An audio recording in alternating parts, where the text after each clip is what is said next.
What's up guys, it's your boy Nimbus here, and today I'm going to be covering everything that was previewed in the MapleCon 2025 announcement that just happened like 5 minutes ago. So hot and fresh news, and let's go ahead and break everything down for you guys. So the first thing that they previewed for quality of life was actually going to be just confirmation on the level 3 link skills. So it's pretty much exactly how we imagined it to be. Essentially every single link skill is now going to be going to level 3.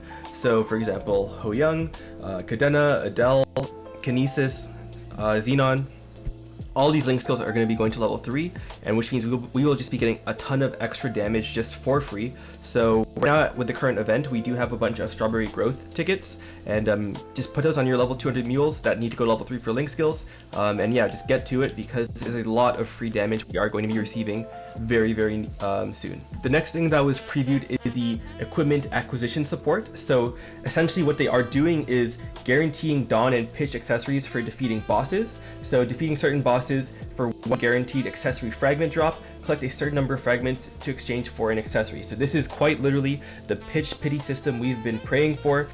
This is exactly what we were hoping for, and they did confirm it. The only thing that we don't know yet is how many of these little crystals do we need to actually get a pitched or dawn item, and so that is still to be determined, but we are going to be having a pitch pity system coming to MapleStory. And if you guys can see here, we can also restore equipment destroyed during Star Force enhancement by hunting. And so hunting is the Korean term for farming, so pretty much just by whopping, you will get what looks to be fragments, which we'll be able to use to restore boomed equipment, which again is amazing. So we are going to have another way to restore equipment, and there will be another incentive yet again to keep whopping, because now we will be getting spares for whopping. And so as you guys can also see here at the bottom, they do not just restore boss armor and accessories, but also pitched and dawn items too. So everything will be restorable by getting these fragments from whopping. And then on top of that, in regards to the equipment restoration, it looks like we will also have bosses we can actually do, or missions to restore equipment too. So as you guys can see here in this preview,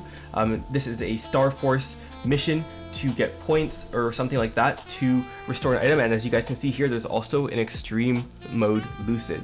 So it does look like we are going to be having more bosses coming out in the winter update, or just specifically for this quest, we don't know yet. But the important point is, by killing bosses and doing these Star Force restore missions, you will be able to repair boomed gear. And so the next thing they announced after that is that they're actually going to be adjusting the Star Force levels when you restore gear. And so how it's going to work pretty much, as you guys can see here, is that when we are at, or when you boom a piece of gear, the stars that it actually returns to when you restore is actually going to be a variable instead of just a static 12 stars that it previously was, which means that, as you guys can see here in this chart, depending on what level the gear is when it booms, it's going to have a different level when you restore it. So pretty much it looks like we're going to at least get 15 stars, but then if you're 21 to 22, it will be going down to 17 stars. 23 to 25 will go to 19, so we still will have to start back up to the higher stars, but it is significantly better than going back to 12 stars each time you boom a piece of gear.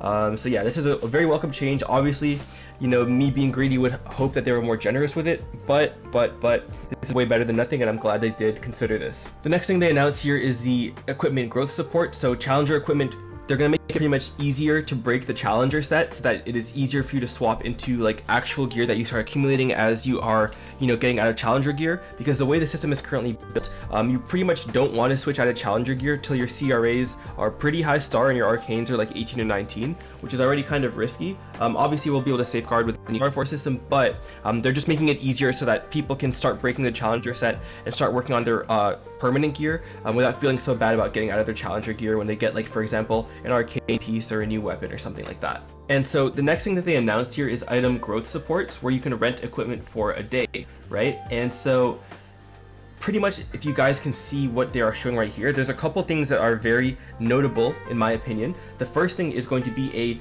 totem. So obviously right now it says like 10 million NX for a totem for like a day or something. I don't think these are the actual prices. They do look a little crazy, be honest, I think everything is still like to be determined. But as you can see here, there are going to be rentable totems for a certain amount of, I guess, maple points or mesos. We don't know for sure yet. And also a fire starter ring. And if you guys don't know what a fire starter ring is, essentially it is a ring that comes with a way to turn any map into max level burning. So this is something else that they're going to be adding. Again, I don't know if it's going to cost NX or if it's going to cost mesos. It is to be determined. But then also there's something that looks like something called like a Legacy of Darkness, and also the Luna ring. And I don't know what those are just yet. Let me just search them up real quick. But yeah, they look like actually just pendants and earrings. So that looks like it's something that you can rent.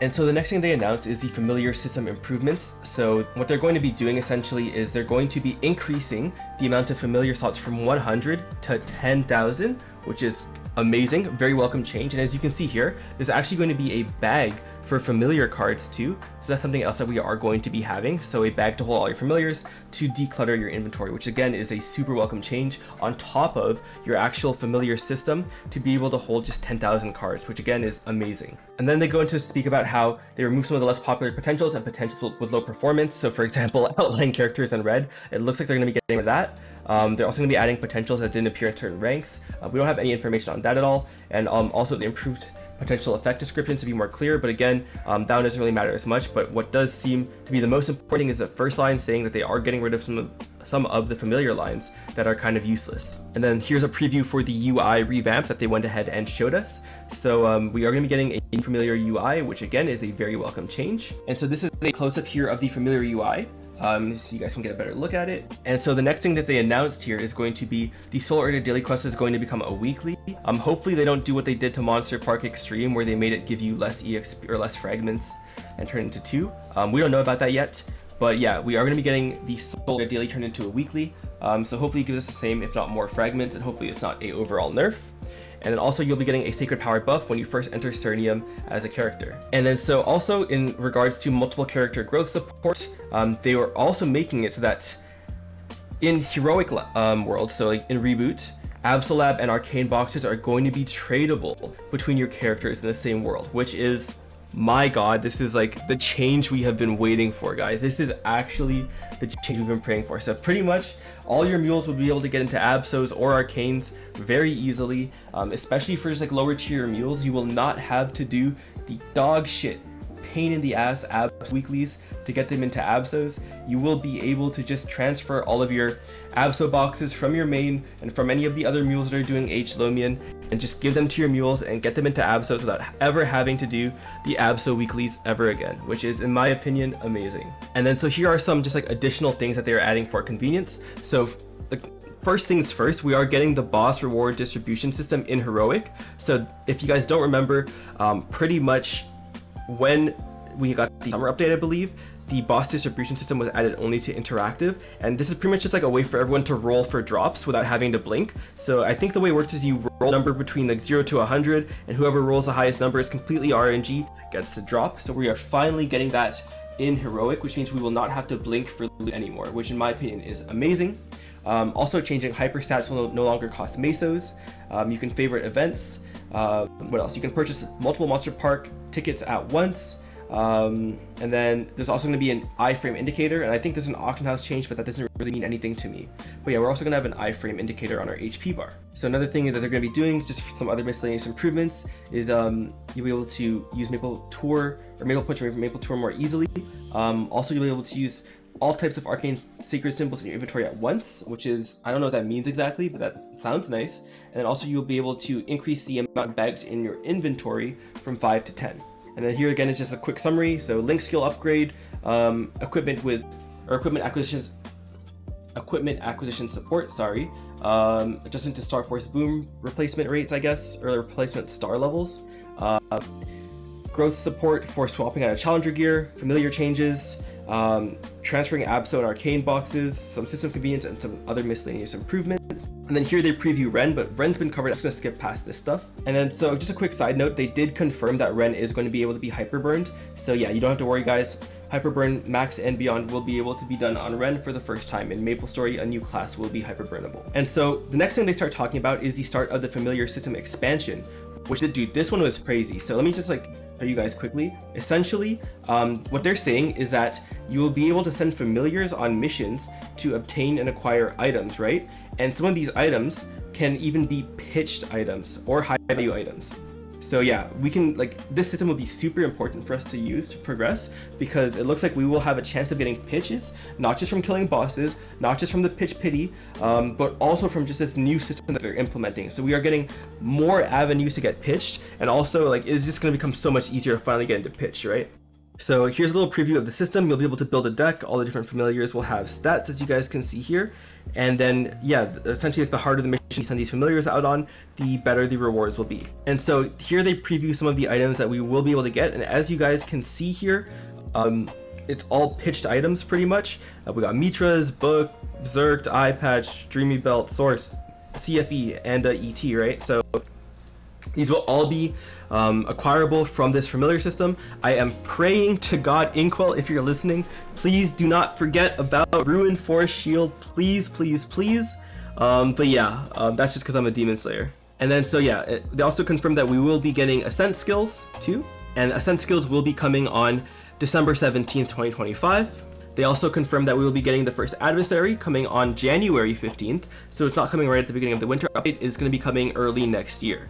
And then the next big announcement here, to be honest guys, is Challenger World 2 is confirmed to be going all the way till April 2026. So it should be coming in November 12th, and it is going to run all the way to April. So essentially, we are going to have 5 months of Challenger World this time, which is insane. You are going to be able to get your character to come out level 280 at least in Challenger World. You might even be able to build a second mule on Challenger World 2 in the time that Challenger World's here, to be honest with you guys. So yeah, we could potentially, if you're really sweating and doubling up on dailies the whole way through, maybe even get like your second Legion champ started up in Challenger World, which in my opinion is insane.